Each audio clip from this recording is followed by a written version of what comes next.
No. And pros are like onions. We'll come back to that. Okay, what's good everybody? Jeff here. I am once again gonna say thank you for the support, and here's a reminder to check your posture. Don't sit like this, man. You gotta take care of your back. In today's video, we're gonna focus on this subject. Are global elites the best players of CSGO? While any global in their right state of mind will say no. The answer isn't obvious to everyone. I realize it myself because I've been kind of milking the shit out of this misbelief. Looking back to a year of upload, that is 30 videos, and only 6 of them didn't include a global elite in the title. So maybe I am part of the problem. But you know, I finally given up on trying to be original and went for something classic when it comes to the packaging. Anyway, the point is I see many comments of you guys, and some are saying that they are Gold Nova, and they imagine the global elite land to be a fancy match where only the best of the best play together to achieve something and stay at the top. And I understand why you would think the best rank of the game is filled with the best players. It might even be true for other games like League of Legends, where reaching the highest ranks is an achievement, like Challenger for example. But for CSGO, it really isn't the case. To explain myself better, let me introduce the theory of circles. To me, there are different skill circles that will evolve depending on where you play. Matchmaking is one of them. Beginning with the lower ranks, you will first improve on the individual level. By watching videos on YouTube, which I hope happen to be mine, you will learn the basics of the game, you know, like stop running if you want to shoot, learn the maps, the rotations, the calls, the weapons, and all that. Then in the mid ranks, you will improve with the movements, spray control, but now you're adding understanding of the economy. You should know the meta on different maps, such as how to hold, where to look at, how to position yourself. Your aim also got better, and you probably know all the goals on free maps, which are the only ones you play, that's 2, Inferno and Mirage. Now, somewhere around DMG, you would expect a player to have a correct base. You know more maps, the rotations, the call, your aim is okay, you understand a little bit of the meta, but your game sense isn't there yet. And finally, what about globals? Well, really the same thing than DMG, but a bit better. You should know more maps, all the basic smokes, and by the way, what I call basic smokes is the stuff that everyone should know, like the city smoke on Dust 2 for example. Your aim is okay, you understand the spray control, there's a vague notion of crosshair placement. And well, you have the best rank of the game, so who could be better than you? Well, that is what you would think if your circle never collides with the other ones. And side note, that is where I was in 2016, but to be fair, I was younger and I was only confronted with matchmaking or even viewer games. But in my head, at that time, I was the best. I would be able to go pro if I wanted to, because I was the best player of my circle. I didn't know anyone better than me, and that is because I didn't know anyone, like, literally. We have a French saying for that, un gros poisson dans une petite mare.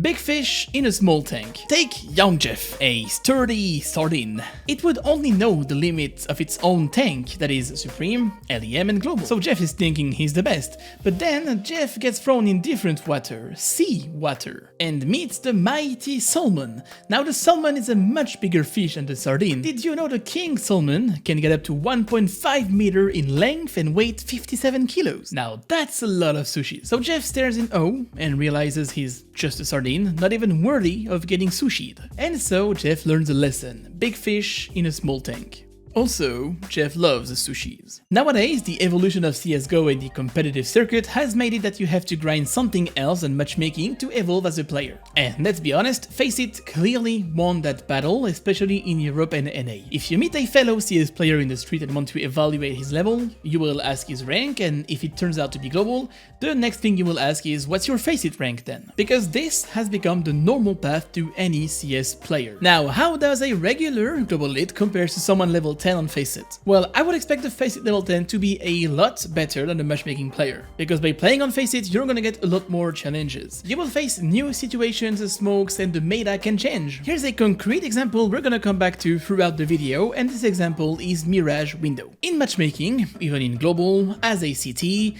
all you gotta do is take the duel, you know, you're gonna get yourself an AVP, zoom in from the window, and collect the frags. If you're good enough, you can hold middle alone. This is how the map is played, and the meta is acknowledged. Now in Faceit level 10, the T's know the lineup for the smoke and window and they throw it almost every round. And all of a sudden, the dynamic has changed. Now your teammates have to help you in mid as you can't hold it alone, which requires communication and team play, and that was not necessary before. Now that is one of many different examples. I'm choosing these to illustrate my point. On the individual side, the higher the elo, the more you would expect. They get more technical, their movements and aim is getting more and more crisp, they know the basics and advanced smokes, molotovs, pre-fires, timings, wallbang strats. The meta isn't just holding the window and shooting pigeons anymore.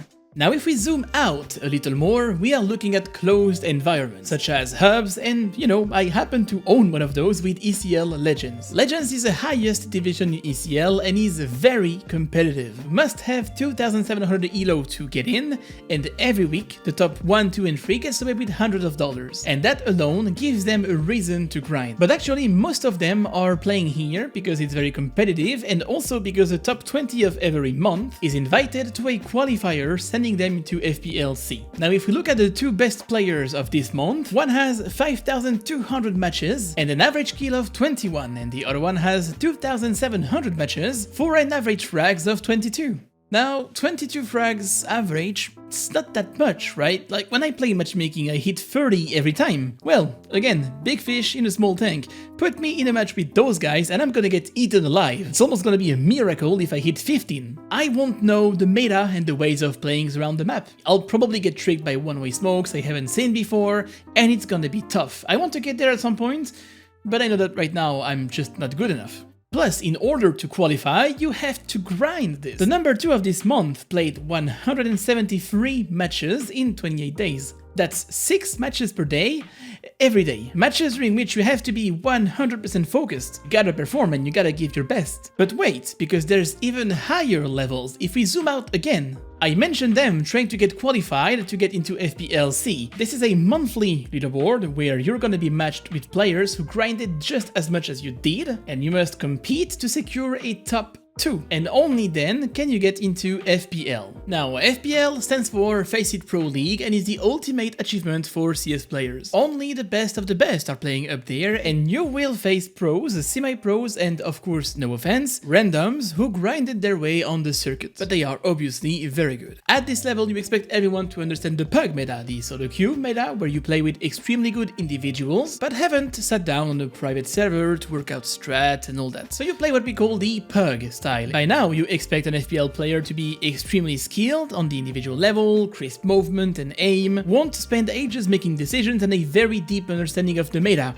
And yeah, what you're looking at right now is a young talent playing FPL, Monezi. He is 15 years old, fucking 15. I was playing CS. The dude wasn't even born. It's absolutely insane when you put it that way. And worth noting, you should also be tilt resilient, which I'm not, but at this level it is just as important as anything else. Back to window on Mirage for a more concrete example.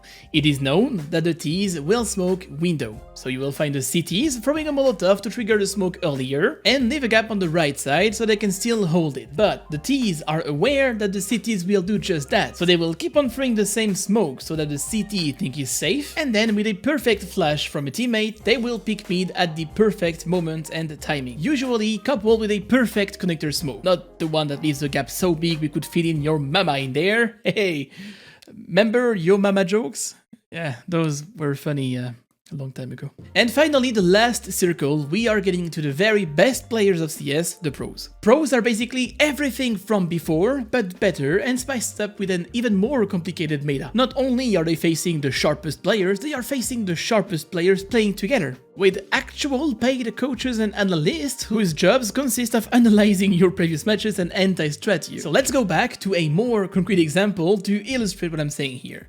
The team 1 will smoke window and the team 2 will molly, but from there it's gonna get a little bit more spicy. Let's unroll the layers.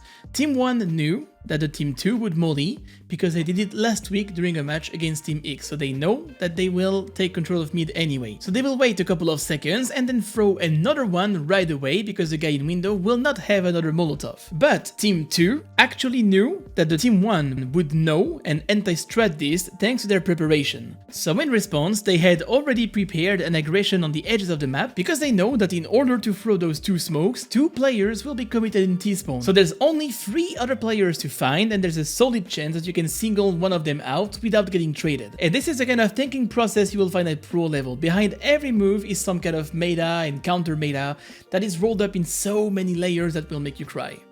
Much like onions. Onions have layers, just like CSGO pros. So in conclusion, pros are like onions. Okay, now, of course, I have made a lot of very easy shortcuts, but that was in order to illustrate my point. I think this is the best way to get my point across and help you visualize the depth and complexity hidden behind a simple round of CS. While the only thing I have to worry about when picking mid is, hey, let's not miss my shot, pros have to think about a lot of other stuff and still not miss the shot. As a spectator, this is something you miss. All you see is 5 players moving around, shooting there and there, but you will not realize how much thinking process went behind the way they move. And I can guarantee you that from the top of my circle, that is buried somewhere way below, I feel small. But maybe you could help me to feel a little bit less small were you to hit that subscribe button, that like button, and maybe follow me on Instagram, where we hop into deep and meaningful conversations such as our pros, like Cucumber. Thank you for watching, my friends. I think that's gonna be it for this video. It's the weekend, let's enjoy some gaming time. But hey, you take care of that posture. I will see you, my friends, in the next video.